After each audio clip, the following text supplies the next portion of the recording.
His Excellency Mr. Salam Fayyad, Prime Minister of the Palestinian Authority. Your Excellency, Mr. Salam Fayyad, you have the floor. Thank you, Madam President. Madam President, due to the late hour, I request that the full text of my statement be included in the record of the meeting, and I'll limit myself to a few brief remarks. Thank you. Fellow conference delegates, I want to thank you for giving me this opportunity to speak today on the challenges facing Palestine as a result of climate change. I stand before you representing not a state, but an occupied people whose aspirations, rights, and claims find common cause in our national struggle for independence and statehood. It is in the service of the struggle that my government has committed itself to building the institutions of state and laying the foundations of an open, democratic, and sovereign Palestine. With this commitment comes responsibility. This includes a responsibility to ensure good governance at home and to build responsible and lasting partnerships with our friends abroad. That is why I'm here today. Palestine faces many challenges, of which climate change is only one. But it is within the context of occupation that Palestinians are particularly vulnerable to the effects of climate change.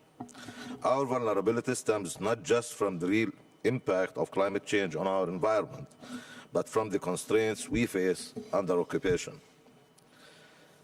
Palestinians are at an enormous disadvantage even before we factor in the likely effects of climate change.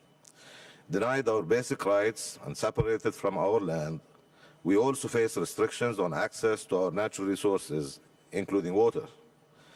For us Palestinians, water insecurity is less a future prediction than it is a present reality. Under Israel's occupation, we are denied adequate water supplies for residential, industrial, and agricultural use. Climate change only threatens to make our water crisis all the more severe. In addition to inadequate water supplies, much of the water Palestinians have access to is of poor drinking quality. In Gaza, less than 10% of available water meets internationally recognized drinking water standards. Gaza is particularly vulnerable as a result of Israel's siege. Urgently needed water and wastewater facilities cannot be developed, and repairs to Gaza's water supply and sewage networks damaged during Israel's devastating offensive cannot be made. Gaza also faces very real prospect of rising sea levels as a result of climate change. If our lack of water security makes Palestinians more vulnerable to climate change, the same can be said of our food security, which is overwhelmingly a function of Israeli occupation.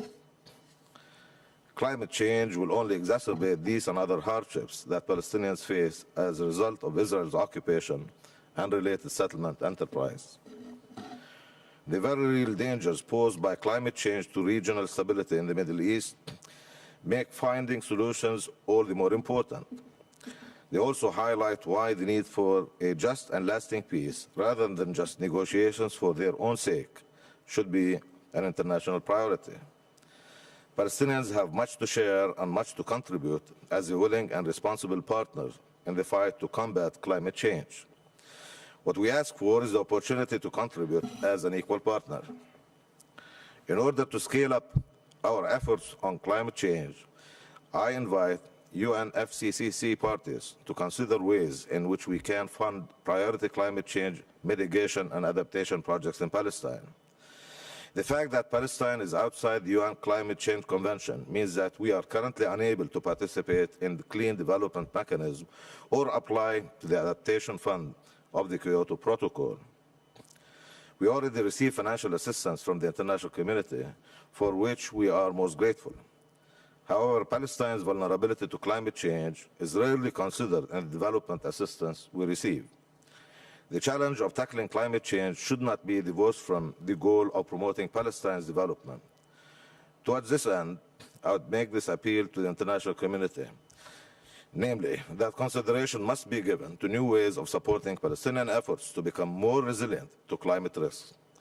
Such support must reinforce our key goals of human development and construction of a viable, independent, and sovereign Palestinian state. UNFCCC is an inspiring example of how international law can be used to protect the well-being of all humans now and into the future. We look forward to joining UNFCCC as an equal partner.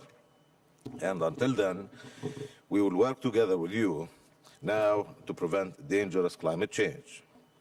Climate change is one of the defining challenges of our time. It demands that we see the world differently, not through the prism of competing interests, but through the lens of shared responsibilities, armed with the resolve to build a better and brighter future, not just for ourselves, but for future generations. That is why this conference is important and why we cannot afford to fail. Most importantly, we must work together to ensure that no nation is left behind and no community left defenseless. On behalf of the Palestinian people, I pledge my commitment to these joint efforts for the sake of a better future for all. Thank you very much.